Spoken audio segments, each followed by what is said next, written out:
हाय, hello, नमस्ते. Welcome back to my channel. सगळ्यांचं मनापासून स्वागत आहे. सगळ्यांचं खूप खूप खूप मनापासून धन्यवाद की सगळ्यांनी एवढं छान प्रेम दिलंय माझ्या चॅनलला.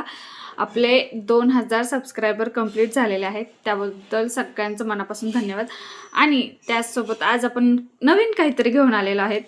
तर आज आपण घेऊन आलो आहे रेडी रांगोळी. तर ही रेडी रांगोळी कशी बनवायची, त्याच्यासाठी लागणारं साहित्य, हे असे 2 पार्टमध्ये व्हिडिओ बनवणार आहे मी.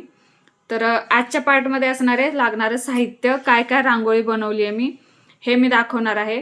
आणि ही रांगोळी तुम्हाला दाखवण्याआधी मी पण सगळी ट्राय केली आहे, शिकली आहे. त्यानंतर मी तुमच्यासाठी नवीन नवीन व्हिडिओज घेऊन येत असते. तुम्ही बघू शकता ही पावलं किती छान.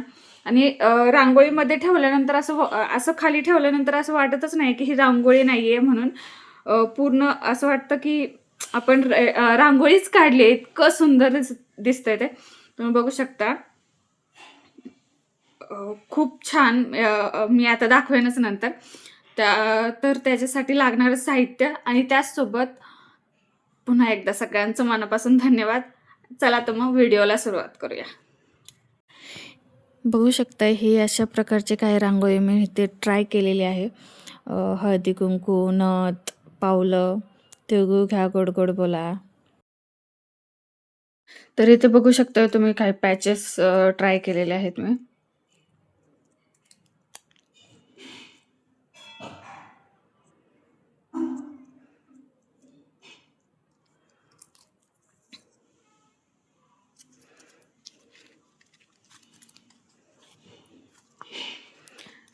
फ्लेक्सिबल पण आहे. खूप छान आपण व्यवस्थित ठेवले तर बरेच दिवस चालू शकतात असे आहेत. आणि रियुजेबल असल्यावर काय विषय संपला. एकदा बनवा आणि परत परत यूज करा. भारी आहे ना? बघू शकता.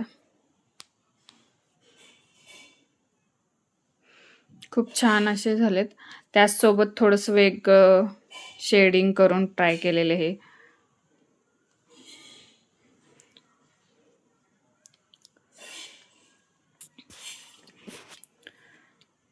चला तर बघूया. आपण हे पॅचेस तयार केलेले आहेत. आणि जर कुणाला घ्यायचे असतील तरीही तुम्ही मला कॉन्टॅक्ट करू शकता. इथे मी वरती कुठेतरी कॉन्टॅक्ट नंबर देऊन ठेवेन. आणि त्याचसोबत आता लागणारं साहित्य बघूया.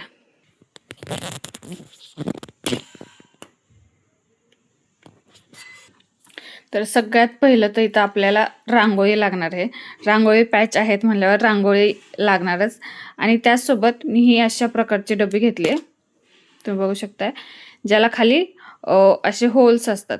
जेणेकरून आपली जी जाड रांगोळी असते, जे खडे खडे असतात, ती आपल्या रांगोळीत पडणार नाही. आणि आपल्या रांगोळीचे पॅच व्यवस्थित छान असे येतील किंवा त्यातमध्ये खराब होणार नाही कुठे.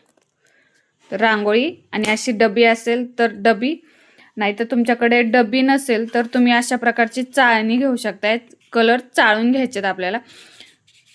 चाळल्यानंतर कसं फिनिशिंग छान येते रांगोळीला, त्यासाठी आपण इथे चाळण वापरणार आहोत. त्याचसोबत ग्लू, ब्रश,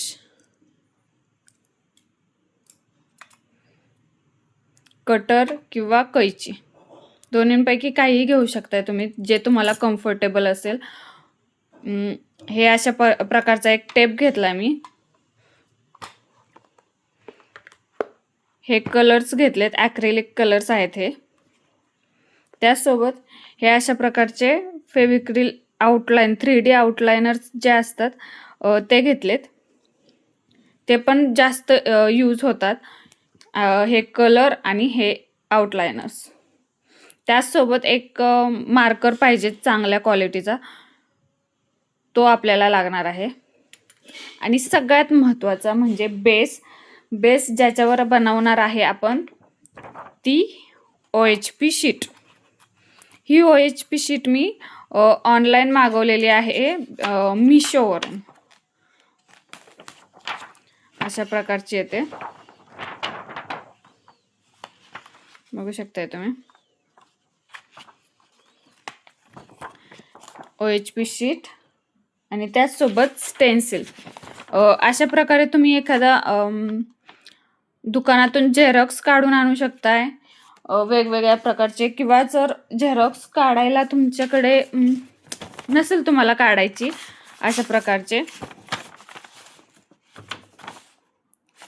तर मग तुम्ही याच्याऐवजी स्वतःच्या हाताने ड्रॉ करू शकताय. जसं की मी हे केलंय, स्वतः ड्रॉ करून घ्यायचंय आणि ते आपल्याकडे ठेवायचे, जेणेकरून आपल्याला प्रत्येक रांगोळीला यूज करता येईल. त्यासोबत आपण इथे एक बनवलंय, बघू शकताय तुम्ही किती छान आलंय.